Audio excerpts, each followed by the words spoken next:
और भारत में बड़े हमले का खतरा देखते हुए पाकिस्तान में बड़ी हलचल है। रिपोर्ट मिली है कि पाकिस्तान ने टैंक और तोप एलओसी और बॉर्डर के पास तैनात कर दिए हैं, लेकिन इस चक्कर में पाकिस्तान का बड़ा सीक्रेट लीक हो गया और यह बात जनरल मुनीर के गले की फांस बन सकती है।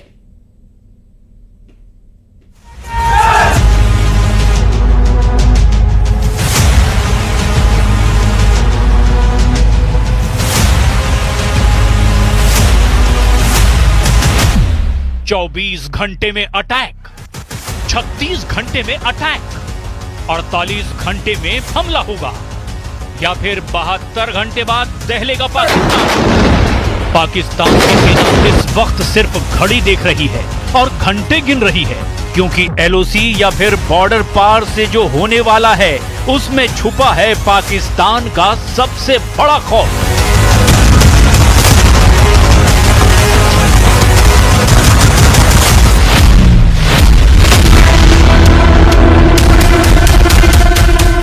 पाकिस्तान में फौज की मूवमेंट बता रही है कि जनरल मुनीर और उनके कमांडरों पर एक बहुत बड़ी मुसीबत टूटने वाली है। पाकिस्तान में उत्तर से दक्षिण और दक्षिण से उत्तर की तरफ पूरी फौज खंगाली जा रही है। पहलगाम का बदला लेने वाला स्ट्राइक मिशन होगा, इसकी पूरी गारंटी है और इसीलिए जनरल मुनीर के ऊपर तलवार लटक रही है। वो ये जानते हैं कि ये तलवार सर्जिकल स्ट्राइक की हो सकती है, ये तलवार एयर स्ट्राइक की भी हो सकती है और इस तलवार में स्पेशल ऑपरेशन की मुहर लगी है, या फिर इस तलवार पर पाकिस्तान के ऐसे हमले का वारंट चस्पा है जिससे बचने का रास्ता जनरल सैयद असीम मुनीर अहमद शाह के पास बिल्कुल नहीं है। भारत से हमले का खतरा बड़ा है, इसीलिए पाकिस्तान ने अपने डिफेंस के लिए क्या तैयारी की है, इसे बहुत गौर से समझिए, क्योंकि इसी में पाकिस्तान की अपनी ताकत भी छिपी हुई है। पाकिस्तान ने अपने तमाम एयर डिफेंस सिस्टम, रडार और फ्रंट लाइन फॉर्मेशन को युद्ध के लिए तैयार कर दिया है। पाकिस्तान का पूरा पूर्वी बॉर्डर यानी भारत पाक सीमा पर है। उत्तर से दक्षिण की तरफ देखें तो पीओके में पाकिस्तान की पहली स्ट्राइक कोर है, फिर रावलपिंडी में 10वीं कोर है जो मंगला कोर के साथ काम करती है। करीब ही पश्चिमी मोर्चे पर पेशावर में 11वीं कोर का मुख्यालय है, फिर गुजरांवाला में पाकिस्तान की 30वीं कोर है, उसी के करीब लाहौर में 4थी कोर का मुख्यालय है। भारत पाकिस्तान बॉर्डर पर और नीचे आएंगे तो मुल्तान में 2री कोर मौजूद है, उसी के करीब बहावलपुर यानी जैश के मुख्यालय वाले शहर में पाकिस्तान की 31वीं कोर है। पश्चिमी मोर्चे पर अफगानिस्तान के करीब क्वेटा में 12वीं कोर रहती है। इसके बाद अरब सागर से लगे कराची शहर में पाकिस्तानी सेना की 5वीं कोर का हेडक्वार्टर है। अब सवाल ये है कि इन तमाम फॉर्मेशन जिनके तहत 50-50 हजार सैनिक तैनात हैं, वो भारत से बचने के लिए क्या करने जा रहे हैं? Pakistan will not be the first one to resort to any escalating move. However, in case of any escalating move by the Indian side, we will respond very strongly.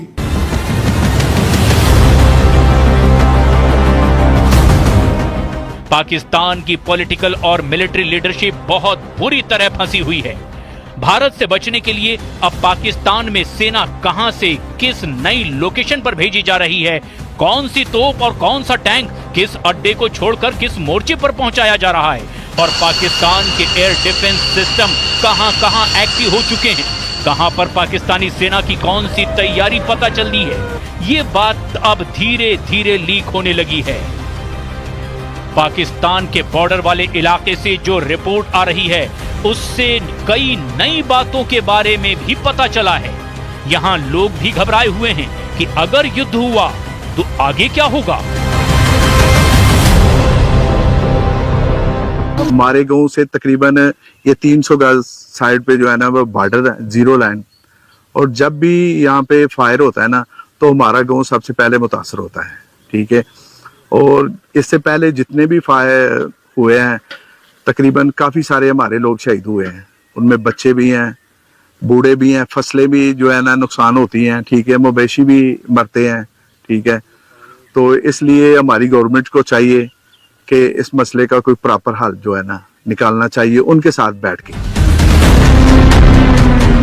Pakistan की पब्लिक का मूड युद्ध के खिलाफ है, लेकिन पहलगाम में हुए आतंकी हमले ने भारत को मजबूर कर दिया है, इसीलिए पाकिस्तान के खिलाफ एक्शन होगा, ये तय हो चुका है। अब भारत की सेना की तैयारी देखकर रावलपिंडी मिलिट्री हेडक्वार्टर में रोजाना मीटिंग हो रही है। हर मीटिंग में एक नया फैसला हो रहा है। हर मीटिंग में सेना की अलग अलग यूनिट को लेकर बात की जा रही है। पाकिस्तानी कमांडरों की मीटिंग में जो बड़े बड़े फैसले हुए हैं उन्हें भी समझ लीजिए। पाकिस्तान ने अपनी सेना को 6 हिस्सों में एक्टिव किया है। पाकिस्तान ने सियालकोट और लाहौर के आसपास एयर डिफेंस को और ज्यादा मजबूत किया है। गुजरावाला से टैंक पीओके के करीब ले जाए गए हैं। बॉर्डर के आसपास में इलेक्ट्रॉनिक वॉरफेयर को लेकर गतिविधियां बढ़ा दी गई हैं। एलओसी पर A100 और KRL-22 तोप तैनात कर दी गई है। पाकिस्तान के उत्तरी इलाके की तरफ खौफ बहुत ज्यादा है। इस्लामाबाद से पूर्व की तरफ जितने इलाके हैं सब जगह पैनिक बहुत ज्यादा है और यहीं पर सेना की हरकत भी ज्यादा हो रही है। पाकिस्तान की बख्तरबंद गाड़ियों से लेकर के तमाम हथियारों को ऐसी जगह तैनात किया जा रहा है जहां से वो भारत के खिलाफ एक मजबूत मोर्चा बना पाए। बलूचिस्तान से 33वीं और 41वीं डिवीजन को भारत से लगे बॉर्डर पर तैनात किया जा रहा है। वहीं मंगला कोर के तहत 7वीं इन्फेंट्री डिवीजन को भी अब रावलकोट, बाग और टोली पीर में तैनात कर दिया गया है। पाकिस्तान पर डिप्लॉयमेंट का बोझ अचानक बढ़ा है, जिसकी जनरल असीम मुनीर ने तैयारी भी नहीं की थी। सेना की मूवमेंट को लेकर पाकिस्तान के लोग भी हैरान हैं। वाघा बॉर्डर के पास पाकिस्तान में लोगों को भारतीय सीमा के करीब भटकने से भी मना किया गया है। यानी जमीन पर जनरल मुनीर के ऑर्डर बहुत तेजी से लागू किए जा रहे हैं। बॉर्डर के करीब रहने वाले किसान अब खेती नहीं कर रहे, बल्कि क्रिकेट खेलकर टाइम काट रहे हैं। तो इससे हमारी हुकूमत से या जो है ना हमारे कर्नल जनरल अफसरान से रिक्वेस्ट है कि वो उस तरफ से भी और इस तरफ से भी, दोनों मुल्कों की तरफ से अमन का हाथ बढ़ाएं, और ताकि जो है ना हमारे अवाम है जो पाकिस्तान की है, हिंदुस्तान की है, वो सारी की सारी जो है ना कुछ खौफ और हरास से डरी हुई है और कुछ वैसे माली नुकसानात हो रहे हैं, वो सारे के सारे नुकसानात जो है ना वो पूरे हो जाएं और अवाम जो है नॉर्मल अपने काम वगैरह पर वापस आ जाए और अपने माली हालात की तरफ तवज्जो फरमाए। तमाम हलचल के बीच पाकिस्तान की सबसे खास मिलिट्री फॉर्मेशन मंगला कोर पर सबकी निगाहें हैं। पाकिस्तानी सेना की मंगला कोर में बहुत ज्यादा हड़कंप मचा हुआ है। मंगला कोर यानी वो हेडक्वार्टर जिस पर एलओसी के मोर्चे की जिम्मेदारी है। यहां लेफ्टिनेंट जनरल नौमान जकरिया संधू पाकिस्तान में एलओसी का बॉस माना जाता है। उसको एहसास हो गया है कि लाइन ऑफ कंट्रोल पर कुछ बड़ा होने वाला है। अब कौन है लेफ्टिनेंट नौमान जकरिया संधू, जिन्हें जनरल असीम मुनीर का सबसे बड़ा लड़ाका माना जाता है? अब जरा ये भी जान लीजिए। लेफ्टिनेंट जनरल नौमान जकरिया संधू मंगला में पाकिस्तान के स्ट्राइक कोर के चीफ हैं। मंगला स्ट्राइक कोर यानी एलओसी पर तैनात पाकिस्तान की सेना का पूरा जिम्मा इसी फॉर्मेशन के पास है। इस कोर के तहत 45,000 सैनिक आते हैं, जो 2 इन्फेंट्री डिवीजन, 1 आर्म डिवीजन और 6 ब्रिगेड में तैनात है। लेफ्टिनेंट नौमान जकरिया 2019 में पाकिस्तान के डीजीएमओ यानी डायरेक्टर जनरल मिलिट्री ऑपरेशन थे और बालाकोट स्ट्राइक के वक्त पाकिस्तान के स्ट्राइक मिशन जनरल नौमान जकरिया की नजरों से गुजरा था। सवाल ये है कि जनरल आसिम मुनीर ने लेफ्टिनेंट जनरल नौमान जकरिया को 24 घंटे के अंदर ऐसा क्या क्या ऑर्डर जारी कर दिया जिससे ये साफ लगने लगा कि पाकिस्तान की स्ट्राइक कोर में खलबली मची हुई है। पाकिस्तान के 45,000 सैनिकों को क्यों लग रहा है कि एलओसी पर इस बार कुछ ऐसा होगा जिसकी जद में उनकी तमाम फॉर्मेशन आएगी और करंट रावलपिंडी हेडक्वार्टर तक लगेगा।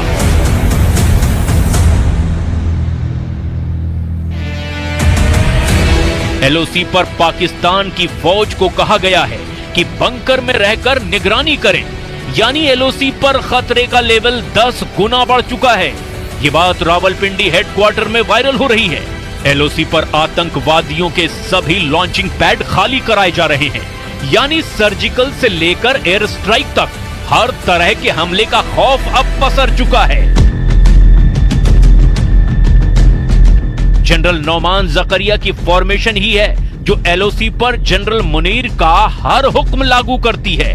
उनकी मंगला स्ट्राइक कोर ही आतंकवादियों की घुसपैठ में सबसे बड़ी भूमिका निभाती आई है, जो पहलगाम जैसे आतंकी हमलों को अंजाम देते हैं, कभी जंगलों में, कभी गांव में, तो कभी पहलगाम जैसी वादियों में और वहां के खूबसूरत बुग्याल में, यानी पहाड़ों पर घास के मैदान में। अब जरा देखिए आसमान में क्या हो रहा है, क्योंकि पाकिस्तान को अपनी इसी ताकत से सबसे ज्यादा उम्मीद है। पाकिस्तान एयरफोर्स के फ्रंट लाइन जेट भारत के खिलाफ अलग अलग बेस पर तैनात कर दिए गए हैं। इनमें 3 तरह के फाइटर हैं, जिससे जनरल आसिम मुनीर की उम्मीदें बंधी हुई है।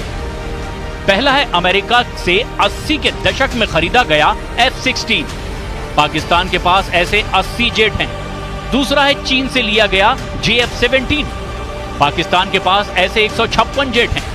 तीसरा भी चाइनीज है J-10। पाकिस्तान के पास ऐसे 20 जेट हैं।